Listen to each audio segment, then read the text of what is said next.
We're going through a dangerous time right now. I get the impression that people are in a state of shock over what's going on in the Middle East right now, more so than one would think. Um, People are, I think, riveted to this, but nobody really wants to be too inflammatory in how they approach it, which is probably a good thing, right?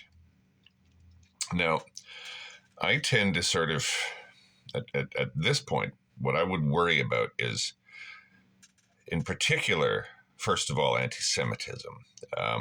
That is a particular danger here, and I'll say why, at least from a Western perspective, right?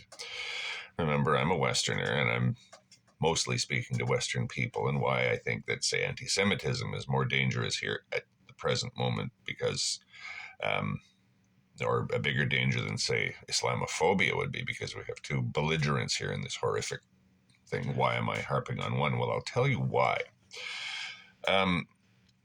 Remember 9/11, right?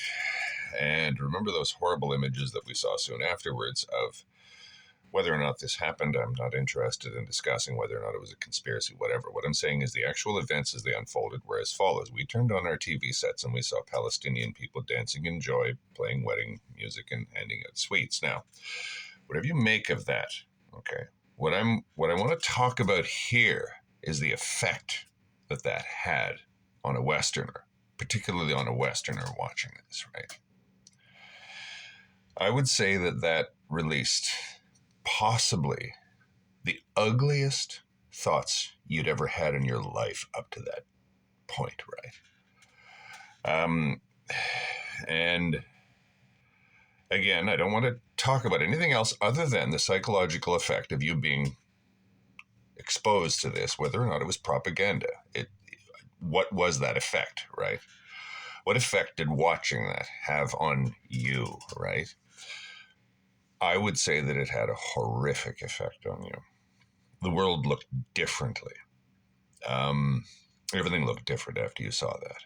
Because 9/11 had shocked you so bad. The 1990s were a great time to be in the West. It looked like the West was triumphant in all things, and our way of doing things was going to last forever, and we were the best, and et cetera, and we were invincible, and we didn't really have to worry about it because everybody wanted it that way. Everybody else in the world, that's what we thought, right? And then bang, 9/11, it's like you're really not expecting a blow like that to land, and it lands hard.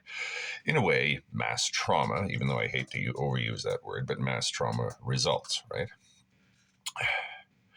Releasing horrific feelings in here, right? Or triggering the release of, right? Because we released those feelings ourselves. They originated in here.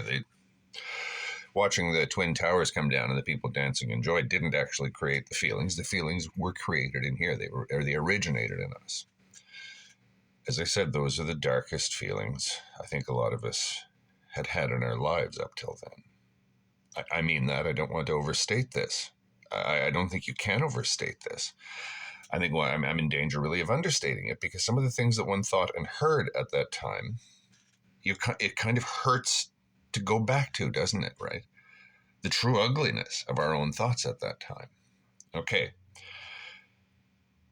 To me, that's anti-Semitism. That's exactly what anti-Semitism is. It's that kind of lethal hatred. Like the Arabophobia, if you want to call it, after 9/11, or the Islamophobia after 9/11. That mind-blowing, ghastly feeling that we had, like, again, in our innocence, or in many of our innocences, we just had never been exposed to in ourselves before, right? Now, luckily, that only lasted a short period of time, and most of us kept our mouths shut when that was happening, right? Or we just felt those thoughts. We didn't really understand them, and now we're looking back and we're thinking, "Oh, I'm glad that went out of my head, or went out of my emotions. It lasted only a very short period of time. I never acted on it. And I'm deeply embarrassed by the fact that I ever thought that way. And I'm not going to tell anybody that I thought that way." And some people actually did say what they thought, and I think that they are now embarrassed at what they had said right after 9/11.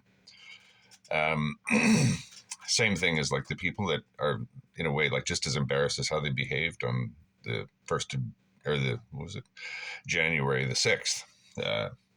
you know, with the storming of the Capitol, right? Um, something happens to you, right? Something happened to all of us, and we saw the Twin Towers coming down, and people doing the ring around the rosy. Something happened to us. It's profoundly ugly. It was hate, right?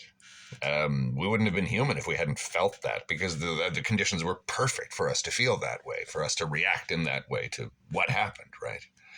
The modern world hitting us right between the eyes so hard. It didn't last, though, as I say. I would caution anyone not to make any statements that could be interpreted as anti-Semitic or Islamophobic, Arabophobic, whatever at this point, only for your own good.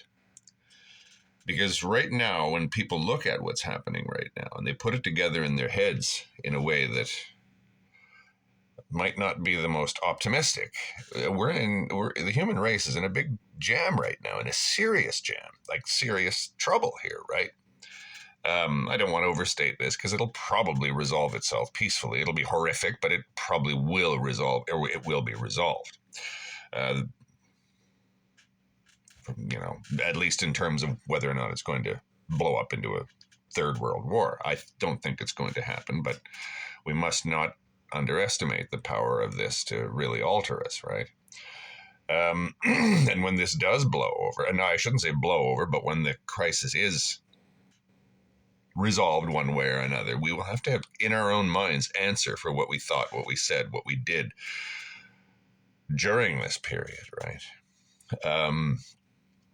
And as I say, I tend to zero in on anti-Semitism as a Westerner because that is where ugliness in Western society tends to manifest itself most acutely, is in periods where anti-Semitism is on the upswing, in my analysis of history, and I'm quite prepared to actually argue that point quite extensively. Because any hatred that someone might feel now in the West towards Muslims or Arabs or whatever is just as insane as how I see anti-Semitism, and just as dangerous and lethal and soul-crushing and murderous for the people that it's leveled at. I'm not telling an Israeli not to feel heavily invested in this, nor am I telling a Palestinian not to feel heavily invested in this. But I think the rest of us have kind of an obligation to keep the hate out of our hearts, I guess you would put it. And from a Western perspective, it's just the history that we as a society have had with that kind of feeling is almost always connected with periods of anti-Semitism. The worst in the West comes out when we feel that way, when we feel the way we felt after 9/11 and the images of people dancing. It was the worst feeling as a Westerner, that feeling. And they're very similar. That kind of hate, Islamophobic and Arabophobic hate, it's almost the same thing, in my opinion, as historical Western anti-Semitism. So that's why it's so serious, in my opinion. Zero tolerance for anti-Semitism or Islamophobia or Arabophobia. Choose life.